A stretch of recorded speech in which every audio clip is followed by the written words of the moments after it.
Roshipal SIR അങ്ങനെ യാഥാർത്ഥ്യമാവുകയാണ്. കരട് പട്ടിക പ്രസിദ്ധീകരിച്ചിരിക്കുന്നു. ഇനി രാഷ്ട്രീയ പാർട്ടികൾ മുന്നോട്ട് വെച്ച ആശങ്കകൾ ഉന്നയിക്കാനുള്ള സമയമല്ലേ?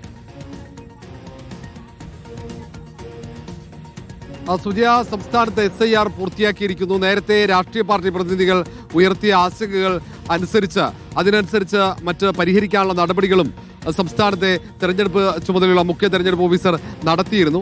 അതിന്റെ അടിസ്ഥാനത്തിൽ നേരത്തെ തന്നെ അത് പബ്ലിഷ് ചെയ്യുന്നതിന് മുമ്പ് തന്നെ ഈ വോട്ടർ പട്ടികയിൽ നീക്കം ചെയ്യുന്ന ഏതാണ്ട് 24 ലക്ഷത്തിലധികം പേർ വരുന്നവരുടെ പട്ടിക അത് BLA മാർക്ക് കൈമാറിയതാണ്. ആ BLA മാർ അത് പരിശോധിച്ച പരാതികൾ ഉണ്ടെങ്കിൽ സമർപ്പിക്കാനുള്ള നിർദ്ദേശം നൽകിയിരുന്നു. ഏതെങ്കിലും കാരണവശാൽ ആരെങ്കിലും കണ്ടെത്താൻ കഴിഞ്ഞാൽ അവരെ കൂടി ഈ പട്ടികയിൽ ഉൾപ്പെടുത്താം, എന്നിട്ട് കരട് പട്ടിക പുറത്തിറക്കാനായിരുന്നു ആലോചിച്ചത്.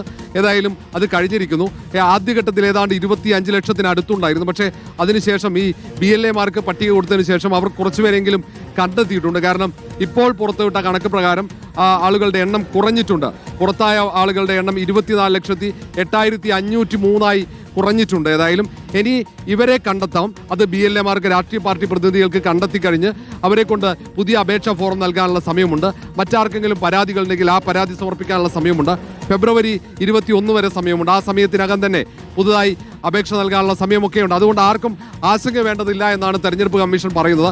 ഇനി അന്തിമ പട്ടിക ഫെബ്രുവരിയിൽ പുറത്തിറങ്ങി കഴിഞ്ഞാൽ പോലും നിയമസഭാ തെരഞ്ഞെടുപ്പിന് നാമനിർദ്ദേശ പത്രിക സമർപ്പിക്കാനുള്ള അവസാന ദിവസം വരെ ആർക്കും അപേക്ഷ നൽകാം. ജനുവരിയിൽ 18 വയസ്സ് പൂർത്തിയാവുന്നവർക്കൊക്കെ ഈ നിയമസഭാ തെരഞ്ഞെടുപ്പിൽ വോട്ട് ചെയ്യാനുള്ള അവസരമുണ്ടാകും. ആർക്കും അവസരം നഷ്ടപ്പെടില്ല എന്നാണ് തെരഞ്ഞെടുപ്പ് കമ്മീഷൻ പറയുന്നത്. നേരത്തെ തന്നെ എല്ലാവർക്കും വോട്ട് ഉറപ്പുവരുത്താൻ രാഷ്ട്രീയ പാർട്ടികൾ ഒന്നിൽ കൂടുതൽ ആളുകളെ ബൂത്ത് ലെവൽ ഓഫീസർമാരായി നിയമിക്കണം, ബൂത്ത് ലെവൽ ഏജന്റുമാരായി നിയമിക്കാനുള്ള നിർദ്ദേശം നൽകിയിരുന്നു.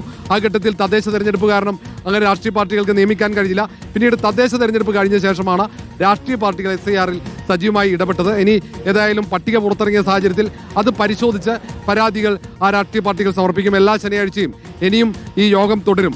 SIRമായി ബന്ധപ്പെട്ട പുരോഗതി വിലയിരുത്താനുള്ള യോഗം തുടരും. അതിന് പുറമെ ജില്ലാതലത്തിൽ IAS ഓഫീസറുടെ നേതൃത്വത്തിൽ ഈ SIRന്റെ പുരോഗതി വിലയിരുത്താൻ പ്രത്യേക കമ്മിറ്റി തന്നെയുണ്ട്. അവിടെയും രാഷ്ട്രീയ പാർട്ടികളുടെ യോഗം ചേരും. സംസ്ഥാന തലത്തിന് പുറമെ.